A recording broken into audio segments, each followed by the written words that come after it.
नमस्कार, हिमाचल अभी.com से मैं दिव्या। पेश है अब तक के मुख्य समाचार।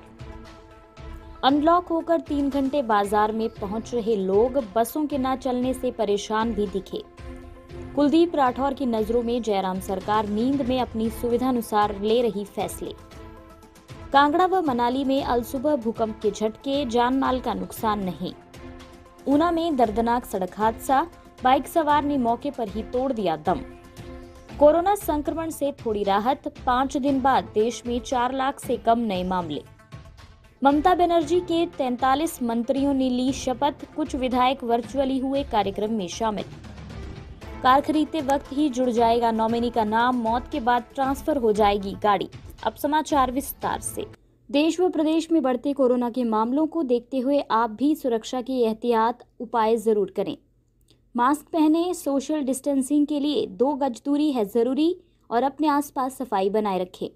45 वर्ष या इससे अधिक आयु के लोग कोरोना का टीका अवश्य लगाएं। आपके स्वास्थ्य का प्रहरी, श्री बालाजी हॉस्पिटल, कांगड़ा, हिमाचल। हिमाचल प्रदेश ने कोरोना की चेन तोड़ने के लिए आज से कोरोना कर्फ्यू के बीच ही नई बंदिशें लागू हो गई हैं। ये बंदिशें आज सुबह 6 बजे से शुरू हुई और 17 मई तक लागू रहेंगी। नए आदेशों के तहत आज सुबह से पूरे प्रदेश में अब सिर्फ 3 घंटे के लिए जरूरी रोजमर्रा के सामान और उचित दुकानों की दुकानें खुली। रविवार को सभी जिलों में दुकानें खोलने का समय डीसी ने निर्धारित कर दिया था। प्रदेश के शहरों, कस्बों, गाँव में प्रशासन की ओर से तय समय पर जब ये दुकानें खुली तो लोगों ने घरों से निकलकर जरूरी वस्तुओं की खरीदारी की। कई राशन की दुकानों व उचित मूल्यों की दुकानों के आगे लोगों की भीड़ देखी गई। इस दौरान पुलिस भी मुस्तैद रही। सोशल डिस्टेंसिंग का पालन न करने पर कई दुकानदारों के चालान भी काटे गए।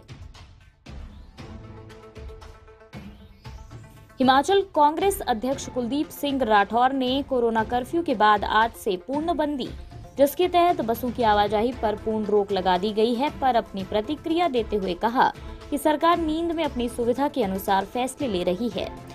सरकार को लोगों की कोई चिंता नहीं है। सरकार के पास कोई स्पष्ट नीति न होने की वजह से आज प्रदेश में लोगों का जीवन बुरी तरह से प्रभावित हो गया है। इसका सबसे ज्यादा असर उन लोगों पर पड़ा है जो दैनिक आधार पर दिहाड़ी या अन्य छोटा मोटा कामकाज कर अपनी रोजी रोटी कमाते हैं व अपने परिवार का लालन पालन करते हैं। सरकार की ऐसे लोगों पर कोई दया दृष्टि नहीं है। राठौर ने कहा कि बीजेपी सरकार पूरी तरह असंवेदनशील हो गई है। हिमाचल प्रदेश में जारी कोरोना वायरस के कहर के बीच लोगों को प्राकृतिक आपदाएं भी समय समय पर झटके देकर डराने लगी हैं। इसी कड़ी में आज सुबह सूबे के 2 जिलों में भूकंप के झटके महसूस किए गए। सोमवार को कांगड़ा में सुबह 3:50 पर भूकंप के झटके महसूस किए गए। वहीं इसी वक्त पर प्रदेश की पर्यटन नगरी मनाली में भी भूकंप के झटके महसूस किए गए। कांगड़ा में तीव्रता ज्यादा नहीं थी व किसी तरह के नुकसान की कोई सूचना नहीं है। रिक्टर पैमाने की तीव्रता 2.4 मापी गई। भूकंप का केंद्र जमीन की सतह से 5 किलोमीटर नीचे पाया गया। भूकंप के झटके से किसी जानमाल की हानि नहीं हुई है, लेकिन लोगों ने ये झटका महसूस किया। अन्य समाचार ब्रेक के बाद। Shri Balaji multi speciality hospital Kangra, जहां आपको एक ही छत के नीचे मिले बेहतरीन चिकित्सा सुविधाएं, cardiology, laparoscopic, general surgery, neuro surgery, orthopaedics, paediatric, radio diagnosis, urology, gastroenterology, ophthalmology, pathology, medicine, anaesthesia और डेंटल जैसी अत्याधुनिक और बेहतरीन चिकित्सा सुविधाएं, 24 घंटे इमरजेंसी सुविधा, 9 बेड के साथ critical care unit, cardiac monitor और डिफिब्रिलेटर्स, सेंट्रल ऑक्सीजन लाइन और वेंटिलेटर सुविधा। हिमाचल प्रदेश के सबसे बड़े निजी स्वास्थ्य सेवा प्रदाताओं में से एक Shri Balaji multi speciality hospital Kangra राष्ट्रीय स्वास्थ्य बीमा योजना के साथ सूचीबद्ध Shri Balaji multi speciality hospital Kangra BPL परिवारों के लिए अस्पताल में कैशलेस भर्ती होने के साथ ही ईसीएच की भी सुविधा। हमारा पता Shri Balaji multi speciality hospital, Balaji Vihar, Ujjain, Kangra. संपर्क करें 9218411108 पर। Shri Balaji multi speciality hospital Kangra.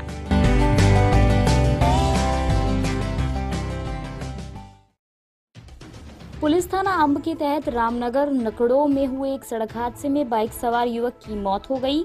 26 वर्षीय राहुल पुत्र सतपाल सिंह निवासी चलेट तहसील घनारी का रहने वाला था। हादसे की सूचना मिलने पर अंब पुलिस ने केस दर्ज करके मामले की जांच पड़ताल शुरू कर दी है। रात करीब 10:15 बजे राहुल अपनी बाइक पर चलेट से मुबारकपुर की तरफ आ रहा था। इस दौरान नकड़ो के रामनगर पहुंचने पर विपरीत दिशा से आ रही एक तेज रफ्तार स्कॉर्पियो की चपेट में आकर हादसे का शिकार हो गया। सिर पर गंभीर चोटें आने के कारण उसकी मौके पर मौत हो गई। डीएसपी अंब सृष्टि पांडे ने मामले की पुष्टि की है। उन्होंने बताया कि पुलिस ने शव को कब्जे में लेकर पोस्टमार्टम के लिए क्षेत्रीय अस्पताल ऊना भेज दिया है।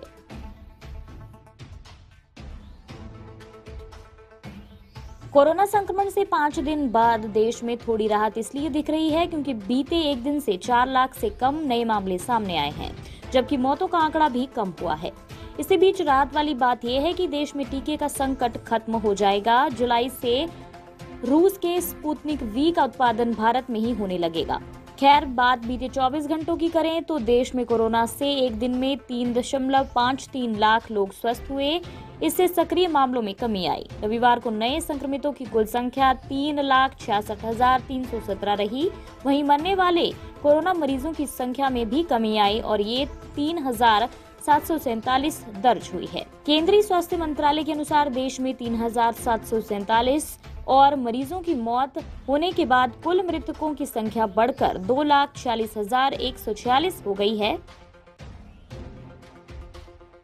पश्चिम बंगाल के कोलकाता स्थित राजभवन में सीएम ममता बनर्जी सरकार के मंत्रिमंडल ने शपथ ली, जिसमें कुल 43 मंत्री शामिल हुए। कुछ विधायक वर्चुअली कार्यक्रम में शामिल हुए। पश्चिम बंगाल के विधानसभा चुनाव में प्रचंड जीत हासिल करने के बाद ममता बनर्जी लगातार तीसरी बार सीएम बन गई हैं। ममता बनर्जी ने शपथ लेकर कामकाज भी संभाल लिया है, लेकिन उनके मंत्रिमंडल ने आज शपथ ली है।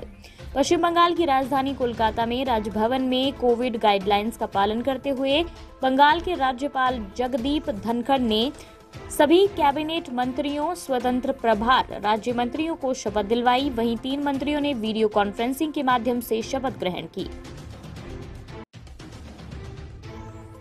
केंद्रीय सड़क परिवहन एवं राजमार्ग मंत्रालय ने वाहनों के स्वामित्व से जुड़े नियम में कई बदलाव किए हैं। इसी के तहत केंद्रीय मोटर वाहन नियम 1989 में बदलाव किया गया है, जिसके चलते अब नई गाड़ी खरीदते समय ही नॉमिनी यानी अगले मालिक का नाम देना होगा। यानी वाहन मालिक की मृत्यु के बाद मालिकाना हक ट्रांसफर की प्रक्रिया आसान बनाने के लिए नॉमिनी बनाना जरूरी किया गया है।